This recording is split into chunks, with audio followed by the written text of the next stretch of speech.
When you've been married for more than a decade, you start to believe you know your partner inside out. That's how I felt about Rachel, my wife of 12 years. She was my best friend, my confidant, and the person I believed I could trust, above all else. I worked hard, built a solid career, and tried to give her the best life I could. We had a nice home, 2 cars, regular vacations, and what I thought was a strong marriage. I never imagined she could betray me. But betrayal has a way of sneaking up on you, and when it happens, it cuts deeper than you ever expect.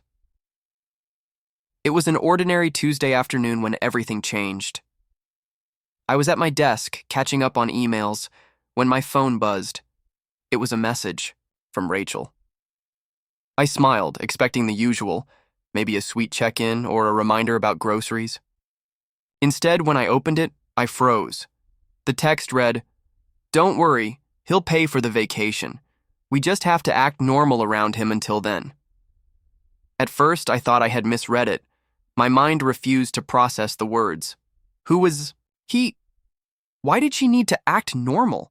And why was she so confident someone else would pay for a vacation? My stomach dropped as I realized the horrifying truth. This message wasn't meant for me. She had accidentally texted me instead of her lover. I sat there staring at the message, my hands trembling. The office around me blurred into nothing. I felt sick, betrayed, and utterly humiliated all at once. But I didn't react. I didn't call her. I didn't demand answers.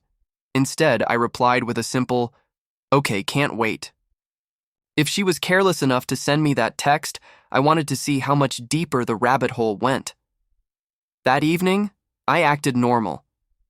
I hugged her when I got home, asked about her day, ate dinner with her, and laughed at her stories.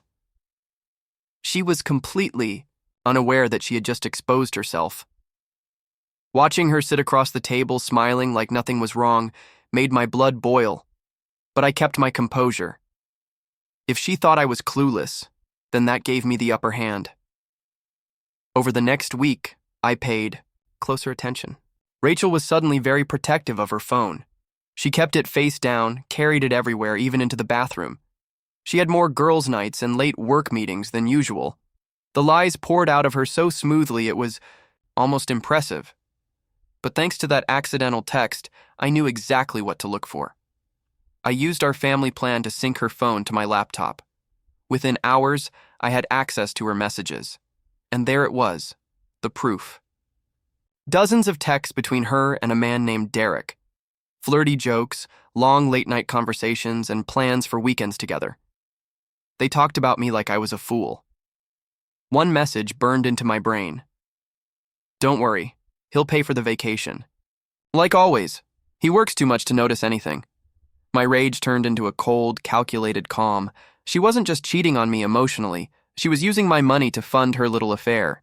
Every hour I spent at work, every promotion I earned, she was funneling into her secret life with Derek. That was the moment my heartbreak hardened into something else, resolve.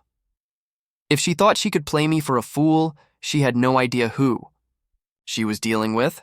I spent the next 2 weeks gathering evidence. Screenshots of their texts, photos of their calls, even bank statements where she had pulled money from our account for girls' trips that were actually rendezvous with him.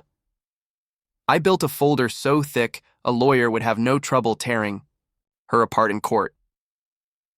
But evidence wasn't enough. I wanted her to feel the humiliation I felt. The opportunity came when Rachel suggested we take a vacation. She pitched it as a way to reconnect, saying I was always busy with work and we needed quality time. I pretended to be touched by the idea. What she didn't know was that I went ahead and booked the trip, but I changed the reservation. The tickets and resort stay were in my name only. She thought I was paying for both of us, but in reality, I was planning her downfall. The night before the supposed trip, I confronted her. I walked into the living room, laptop in hand, and said, calmly, "Rachel, I think you sent me a text by mistake a few weeks ago." Her eyes widened. She froze.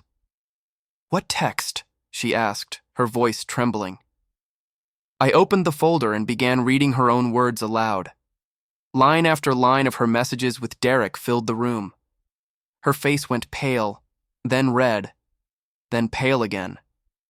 She tried to deny it, stuttering excuses like, "It's not what it looks like, and we were just joking." But the evidence was undeniable.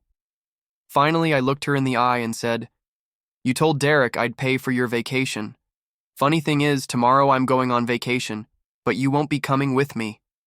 She broke down, crying, begging me to forgive her, saying it was a mistake, that she didn't mean it. But I didn't raise my voice. I simply handed her divorce papers. A mistake is forgetting milk at the store. Cheating on your husband while using his money is a choice, and you chose wrong.